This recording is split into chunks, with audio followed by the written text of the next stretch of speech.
თბილისის მერიის კულტურულ ღონისძიებათა ცენტრის ორგანიზებით თბილისში კონსერვატორიაში კომპოზიტორ ვაჟა აზარაშვილის კამერული მუსიკის კონცერტი გაიმართა.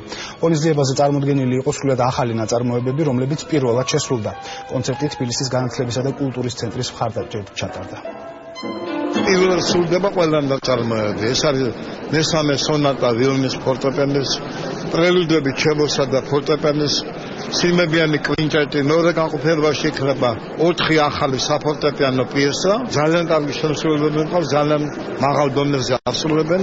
ბედნიერი ვარ და ბედნიერი ვარ, ამდენი ხალხი მობრძანდა ამ ჩემ მოგზაურობ შემოქმედების მოსასმენად. მსმენელი განსაკუთრებულად დიდი სიყვარულით ეპყრობა და იცნობს მის საესტრადო მუსიკას. დღევანდელ საღამოზე კი შესრულდება კამერული მუსიკა, ყველა ნაწარმოების საპრემიერო შესრულება იქნება წარმოდგენილი, ასე რომ ბატონი ვაჟა კვლავ ძალიან კარგ ფორმაშია და მისი შემოქმედებიდან სიახლეებს ამ კონცერტიდან გაიგებს მსმენელი. ბატონი ვაჟა არის არამხოლოდ უბრალოდ კომპოზიტორი დიდი, არამედ ჩვენი სულიერების კომპოზიტორია და სამწუხაროა, რომ ბატონ ვაჟას ბოლო წლების განმავლობაში, ვისაც არ უნდა მოეწონოს ეს ფაქტია, ნაკლებ ყურადღებას ვაქცევდით, ვინაიდან ეს არის ცოცხალი განძი.